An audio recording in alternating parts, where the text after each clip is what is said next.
Bila manusianya belajar-belajar sendiri. Maka dari itu carilah mursyid-mursyid di area Anda berada sana. Supaya apa? Supaya membebaskan Anda dari jeratan-jeratan Anda sendiri. Dan supaya Anda menemukan atau meminum ma'ul hayat, air kehidupan. Sama dengan yang dicari oleh Nabi Musa dulu, mencari air kehidupan. 40 tahun mencari air kehidupan. Supaya apa? Supaya tidak mati-mati. Supaya hidupnya langgeng. Apa maknanya supaya tidak mati-mati dan hidupnya langgeng? Supaya semua amal-amal yang dikerjakannya kembali lillah. Bukan supaya hidup terus, bukan supaya langgeng, itu kepahaman versi manusianya. Karena manusianya belajar-belajar sendiri, maka pemahamannya ya ikut pemahaman hawa nafsu. Segala pemahamannya pasti disandarkan, disanatkan kepada kepahamannya sendiri, bukan kepahaman Allah. Karena manusianya masih wujud menjadi Allah. Tapi bila manusianya sudah terbaiat hatinya, sudah kembali dari kematiannya, itulah yang disebut enjoy. Kenapa? Hanya Allah yang ada. Jadi bila hanya Allah yang ada, bagaimana mungkin kita bisa berbuat maksiat? Bila hanya Allah yang ada, bagaimana mungkin kita masih merasa bisa sholat, merasa bisa ibadah, merasa bisa berzina, merasa bisa mencuri, merasa bisa ngapa-ngapain? Bila yang ada hanya Allah. Nah, anggapan-anggapan merasa bisa sholat, merasa bisa berzina, mencuri, merampok, itu kan karena masih ada manusianya. Bila sudah tak ada manusianya lagi, sudah tidak ada pertanyaan lagi. Ibarat logikanya begini. Ketika saya tidur, Anda tidur nyenyak. Di samping kiri saya ada pemuda dan pemudi lagi asik bermain zina. Di sebelah kanan saya ada muda-mudi lagi khusyuk beribadah.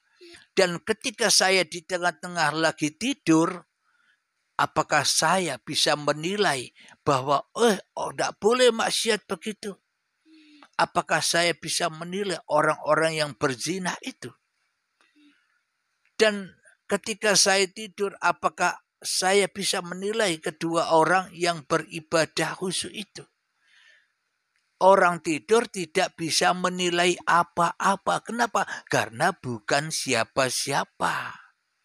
Jadi orang-orang yang sudah minum ma'ul hayat, air kehidupan, orang-orang yang sudah bangun hatinya, sudah hidup hatinya, orang-orang yang sudah tak menilai-nilai lagi, tak protes lagi, tak komentar lagi apa yang sudah diperlakukan Allah kepada makhluk-makhluk lainnya. Itulah enjoy itu, sifat jaiznya Allah, yakni wenang. Bebas Allah memerankan apa saja. Bebas Allah menciptakan apa saja. Bebas Allah berbuat apa saja kepada makhluk-makhluknya. Kenapa? Karena makhluk seperti pakaian saja. Sama halnya Anda punya pakaian ke pesta, punya pakaian untuk ke sawah atau ke ladang, punya pakaian untuk ke kantor, punya pakaian untuk ke dapur, punya pakaian untuk berenang. Apakah mungkin semua pakaian-pakaian itu Anda pakai sekaligus? Jadi meskipun pakaian-pakaian itu berbeda-beda, toh yang memakai ya Anda juga. Jadi sudah tidak berbeda lagi semua pakaian-pakaian itu, meskipun fungsinya berbeda-beda, tapi yang memakai pun Anda juga. Baju-baju Anda juga sama dengan manusia ini.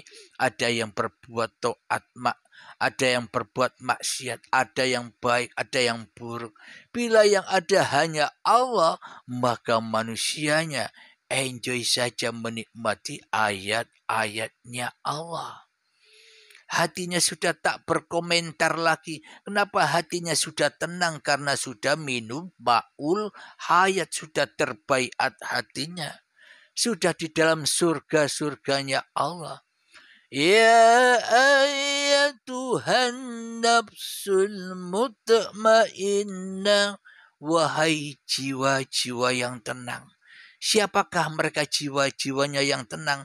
Mereka yang sudah minum ma'ul hayat. Apakah minum ma'ul hayat itu?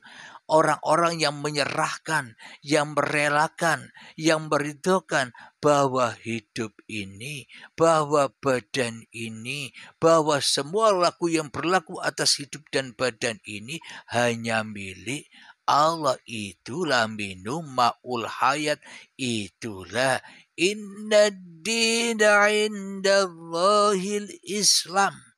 Itulah Islam di sisi Allah. Tak peduli apapun agama Anda. Baik Anda Islam, Kristen, Nasrani, Yahudi, Majusi, bila Anda rela ridho kembali kepada Sang Pencipta, ya itulah jalan yang lurus, jalan keselamatan. Di manakah jalan yang lurus atau jalan keselamatan itu? Ketika engkau relakan, ridhokan bahwa hidup dan badan inilah Bapa, hidup dan badan inilah Tuhan yang menciptakan manusianya. Hidup dan badan inilah bukti kenyataan Allah. Maka bila sudah minum ma'ul hayat yang seperti itu, sudah terbaiat hatinya yang seperti itu, maka ya ayyatuhan nafsul mutmainnah, wahai jiwa-jiwa yang tenang. Tenanglah jiwanya, enjoylah jiwanya. Ketika jiwanya sudah tenang, sudah dipasrahkan semuanya, sudah minum ma'ul hayat, maka fadkhuli fi ibadi. Bila sudah minum ma'ul hayat, maka bisa di dalam golongan orang-orang yang mengabdi. Bangun tidurnya mengabdi, mandinya mengabdi, sholatnya mengabdi, ibadahnya mengabdi, sejak bangun tidur sampai tidur lagi di dalam pengabdian. Kenapa? Karena sudah minum air yang suci, lagi mensucikan. Apa itu? Ma'ul hayat, uripe Allah. Bila sudah beribadah masuk ke dalam golongan yang ahli ibadah, wadahuli jannati, masuklah ke dalam surgaku. Itulah surganya Allah yang selama ini disalahartikan, disalahgunakan oleh iblis dan setan. Surganya setan yang penuh dengan keinginan-keinginan hawa nafsunya sendiri. Beda surga Allah dengan surga yang dibayang-bayangkan oleh manusia. Surga yang dibayang-bayangkan oleh manusia besok gaib tidak ada. Ya tidak ada. Karena gaib, ya tetap gaib tidak ada. Kenapa? Karena surga dan neraka Allah itu hak adanya ketika manusianya masih ada. Kalau manusianya sudah tidak ada, manusianya sudah mati, ya tidak berlaku lagi surga dan neraka. Sama halnya ketika Anda belum wujud, sama halnya ketika Anda belum hidup dulu, Anda tak tahu surga neraka. Jangankan surga neraka, diri Anda saja tidak tahu. Iya kan? Kepada diri kita sendiri saja tidak tahu bila kita tidak diwujudkan. Alhamdulillahirabbil alamin. Semoga kajian ini membawa kita ke dalam kesadaran untuk selalu minum ma'ul hayat, air kehidupan, supaya bangkit dari kematian. Apakah bangkit dari kematian? Pulang innalillahi wa inna ilaihi roji'un. Alhamdulillahirabbil alamin. Ba'da subuh yang indah ini, semoga Allah selalu melimpahkan rahmat dan hidayahnya kepada kita semua. Amin ya rabbal alamin. Dan akhir kalam, assalamualaikum warahmatullahi wabarakatuh.